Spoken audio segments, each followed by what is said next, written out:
Hello everyone, and welcome to what is quite possibly the easiest workshop chimps guide ever. No abilities, no micro, and no machines necessary whatsoever. Just good old Gwen Tack Zone Perma-spike.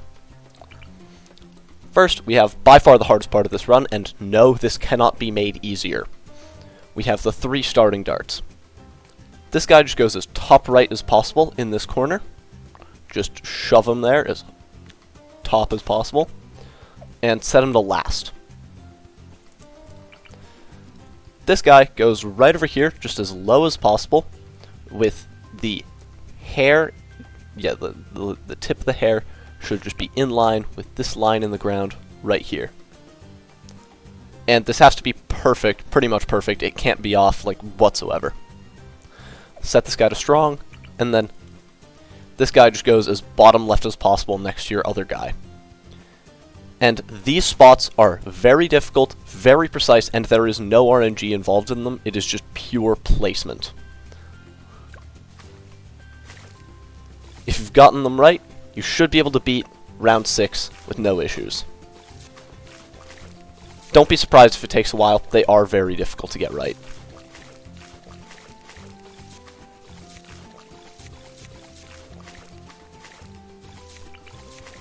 For round 8, we have a 4th dart monkey. This guy just goes as top right as possible here, next to your other one. And we're going to set this guy to strong as well.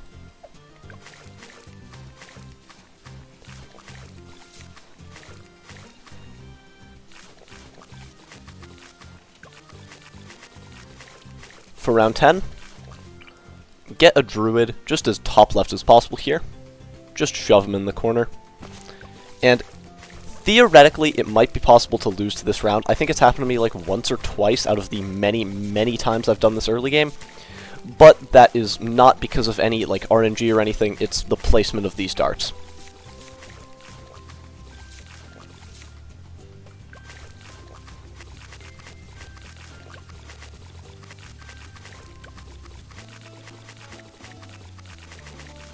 For round 14, get a spike factory, just as bottom right as possible here. And it should be able to attack. There might be like a single pixel where you can place it and it doesn't attack, but if you place it that good, then dang. Yeah, okay, now we're just gonna go for Gwen.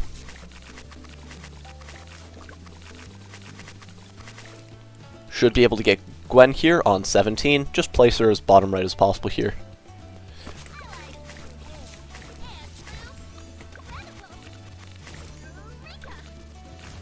And now we're going to upgrade our spike factory to a 002 and set it to close. We could set it to smart for now and then, yeah, we'd still have to set it to close later anyway, so just don't. Just set it to close now. Get hard thorns on your druid and set it to strong as well. If you want to use a cocktail on 21, 22, or 23, go for it, but it shouldn't be required. Get thorn swarm for 22. Your spike factory will have to tank quite a lot these next few rounds, but there's a reason we have it, so just let it do its thing.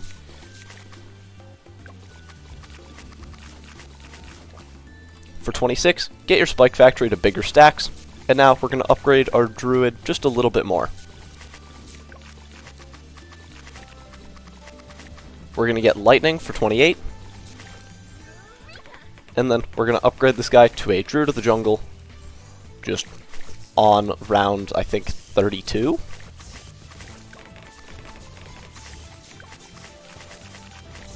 Yeah, just get Jungle Druid on 32.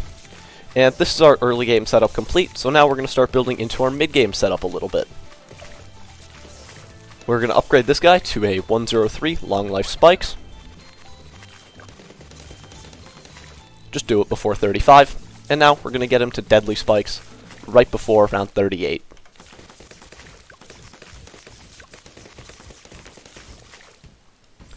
Make sure to get deadly spikes before 38 so we can build up as many spikes as possible for round 40.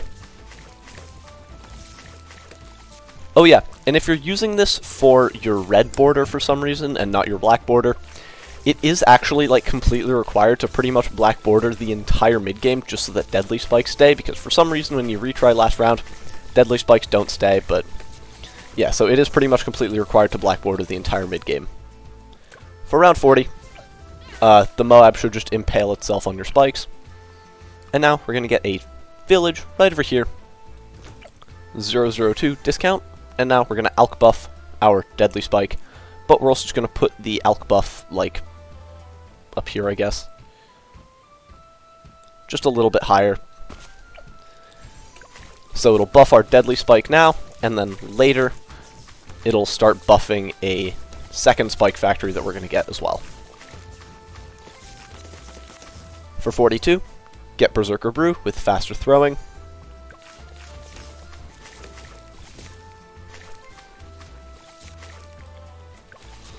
For 43, your spike factory will tank even more, but there's a reason we have it. Get Jungle Drums, and now we're also going to get Stronger Stim on our Alchemist.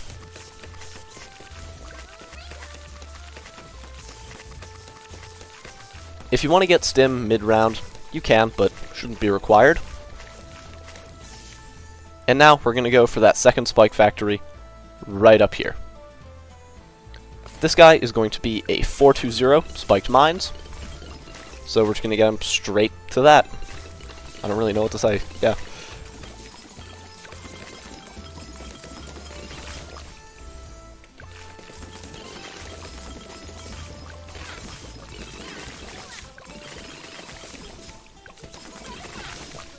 Get spiked mines before 53.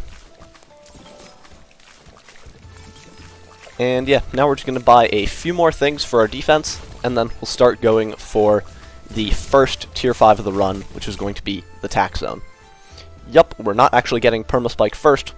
That's just because getting Perma-spike first has a lot more RNG in the mid-game, and getting Tack Zone has pretty much none, so we're going to do that first. Get a village just as bottom left as possible, upgrade it to a 002 discount, and then right above Gwen here, we're going to get a Tack shooter, just as bottom right as possible, and just 204 overdrive on this guy, pretty standard.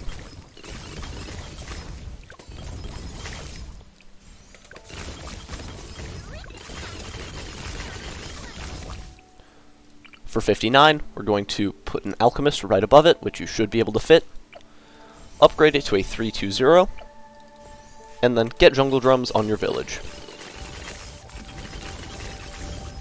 And then the final thing we're going to get is an Ice Monkey right over here, because we can't fit it up here, just right over here. And this guy is going to be a 410 Embrittlement, just to debuff the Bloons a little bit so our Tack Shooter can deal even more damage, and that was a silly lag spike that led to me buying the wrong upgrade.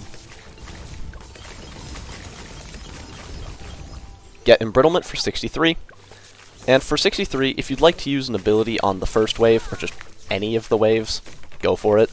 And yeah, you can use any abilities you want during the mid-game. They won't hurt. I will have a few, like, recommended, but not required.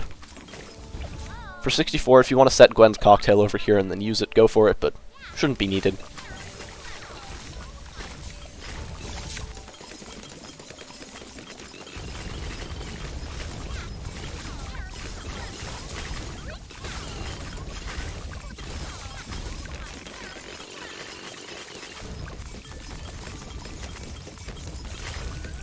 On 71, I would recommend using a Cocktail, just when the Moabs show up, right on the intersection here.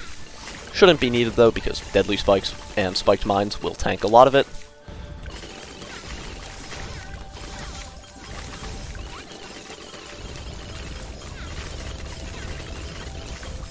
Ooh, Vet 21. That's pretty cool. But anyway, for 75, get Tack Zone. And yeah, first big power spike of the run. They're going to be like 2 more, so that's cool.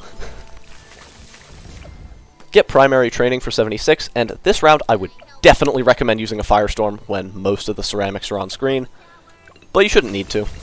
Deadly Spikes should just tank most of it. You might be running low on spikes, but that's pretty standard. Same thing for the first wave of 78. If you'd like to, go for it, just use a Firestorm, blast away, but you shouldn't need to. Tack Zone should just barely do enough so that Deadly Spikes and Spiked Mines can tank the rest.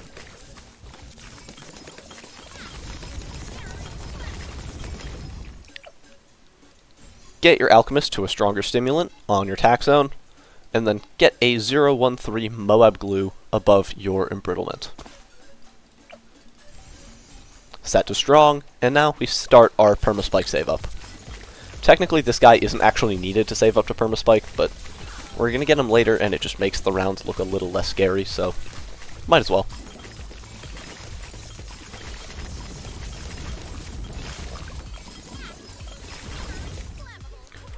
On 81 here, Gwen will get her next big power spike, which allows our attack zone affected by Heated Up to do +1 damage, which is like why this is even a good combo, this one level. Because the attack zone benefits a lot from that +1.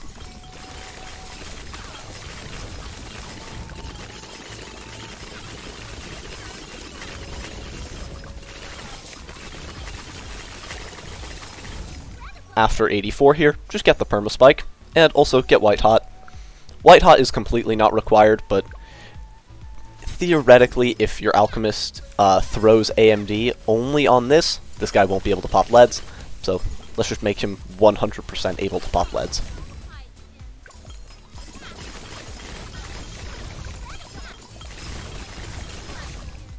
For 88, get Relentless Glue with Glue Splatter.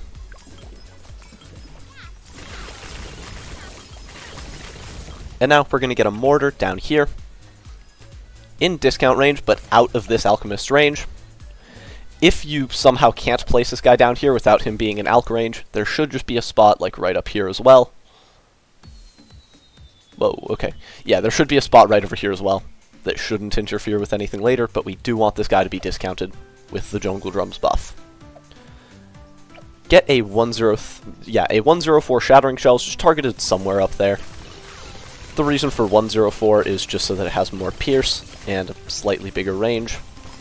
The Pierce is the main thing, just so that it can defortify 98 faster, but yeah.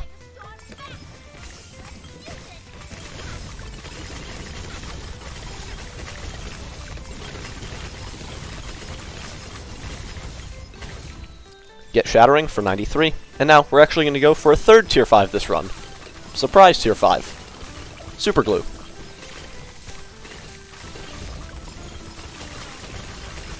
Oh yeah, a lot will probably hit your Perma-spikes on 98, but they can tank a lot more than you think they can. So, yeah, your spike pile shouldn't even like get close to being gone.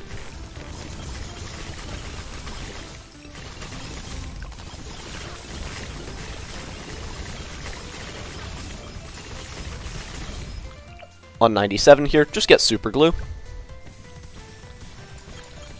If in a future update the prices of anything here get increased, you can just go for the Super Glue before the Shattering Shells and it won't really matter. But I just like going for the Shattering first. It's cooler.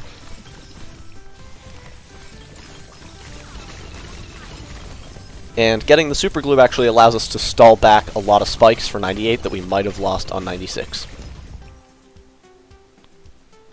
And yeah, we're just gonna watch 98 get absolutely destroyed. If you want to use any ability here, go for it, but shouldn't be needed. Super Glue should separate out the round just enough for our attack zone to be able to handle it. And our spike pile will probably tank a little bit, but that's normal. For 99, we're going to buy a Moab Press here, 204, set to strong, and a Moab Press here, also 204, set to strong. These are actually for round 100, just to push back the ZOMGs a little bit. And final purchase for round 100. Buy anything else you'd like. Just a 301 Alch for our Super Glue. Spend the rest of your money on whatever.